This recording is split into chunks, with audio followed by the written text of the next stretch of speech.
บ่าวบุ๋มหมอลำลูกทุ่งนิ้วจากภาพที่เราเห็นตรงหน้านี่ไม่ใช่เวทีที่มีแสงไฟระยิบระยับไม่ใช่ชุดสวยอลังการและไม่มีเสียงปรบมือจากผู้ชมแต่คือห้องอัดเสียงพื้นที่ที่เงียบที่สุดและซื่อสัตย์กับความสามารถมากที่สุดเด็กผู้หญิงตัวเล็กคนหนึ่งยืนอยู่หลังไมโครโฟนในวัยที่หลายคนยังไม่กล้าฝันไกลแต่สิ่งที่สะดุดตาไม่ใช่อายุไม่ใช่รูปลักษณ์หากคือแววตาและสมาธิที่นิ่งเกินวัยเพราะในห้องอัดไม่มีดนตรีกลบไม่มีใครเชียร์ทุกลมหายใจ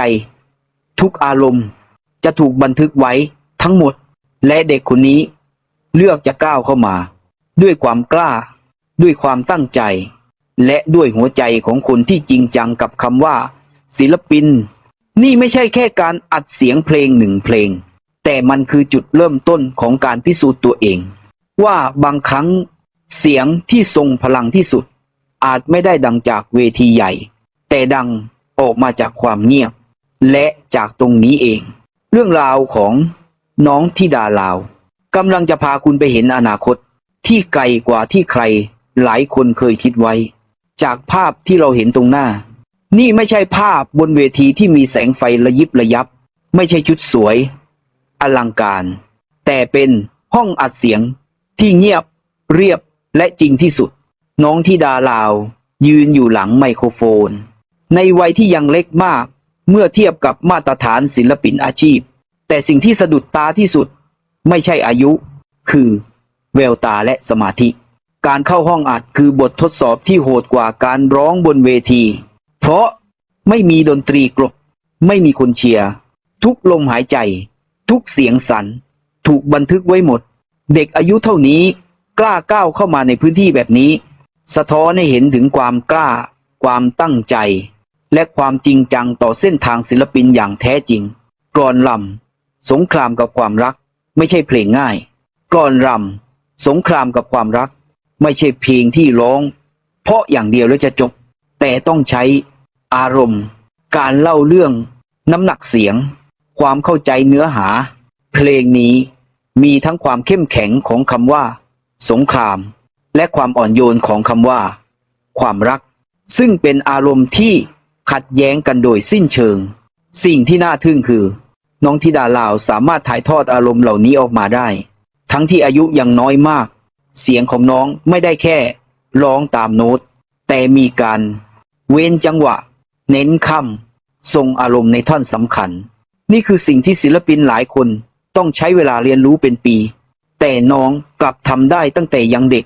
ในห้องอัดสิ่งที่ครูดนตรีและโปรดิวเซอร์ดูมากที่สุดคือการควบคุมเสียงจากภาพและบรรยากาศเราจะเห็นว่าน้องธิดาลาวยืนไม้ได้ถูกตำแหน่งรู้จังหวะเข้าออกเสียงไม่ตะโกนไม่กลืนเสียงเสียงของน้องมีความนิ่งไม่แตกไม่สั่นเกินไปซึ่งเป็นคุณสมบัติที่หาได้ยากในศิลปินเด็กที่สำคัญคือน้องฟังคำแนะนำได้ดีพร้อมแก้ไขพร้อมอัดใหม่ไม่ใช้อารมณ์ไม่งอแงตรงนี้สะท้อนว่าน้องไม่ได้มีแค่พรสวรรค์แต่มีวินัยของศิลปินอาชีพหลายคนอาจคิดว่า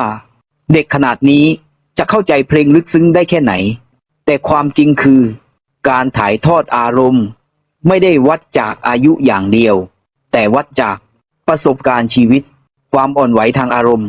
ความเข้าใจในความรู้สึกของคนอื่นเสียงของน้องธิดาลาวมีทั้งความเศร้าความหวังและความอ่อนโยนซึ่งไม่ใช่สิ่งที่เด็กทุกคนจะทำได้นั่นหมายความว่าน้องเป็นเด็กที่รับรู้โลกมากกว่าที่หลายคนคิดและใช้เสียงเพลงเป็นภาษาหนึ่งในการเล่าเรื่องแทนหัวใจการได้เข้าห้องอัดในวันนี้ไม่ใช่จุดสูงสุดแต่คือจุดเริ่มต้นที่สำคัญมากเพราะจากนี้ไปน้องธิดาลาวจะได้เรียนรู้การทำงานจริงเข้าใจระบบเพลงเข้าใจความรับผิดชอบของศิลปินการอัดเสียงกลอนรำครั้งนี้จะกลายเป็นพื้นฐานสำคัญไม่ว่าน้องจะไปทางหมอลำลูกทุ่งหรือเพลงพื้นบ้าน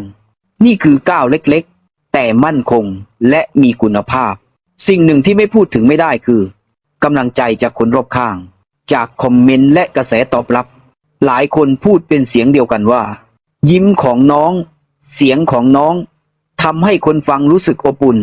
น้องธิดาเราไม่ได้ร้องเพลงเพื่อชื่อเสียงอย่างเดียวแต่ร้องด้วยหัวใจและคนฟังก็สัมผัสได้นี่คือเหตุผลที่แฟนๆพร้อมสนับสนุนพร้อมรอคอยและพร้อมเติบโตไปพร้อมกับน้องจากภาพห้องอัดเล็กๆภาพเดียวเรามองเห็นอนาคตที่ใหญ่กว่านั้นมากน้องธิดาลาวคือเด็กที่มีพรสวรรค์มีวินัยมีหัวใจของศิลปินและมีทัศนคติที่ดีต่อการเรียนรู้หากได้รับการดูแลที่เหมาะสมไม่เร่งไม่กดดัน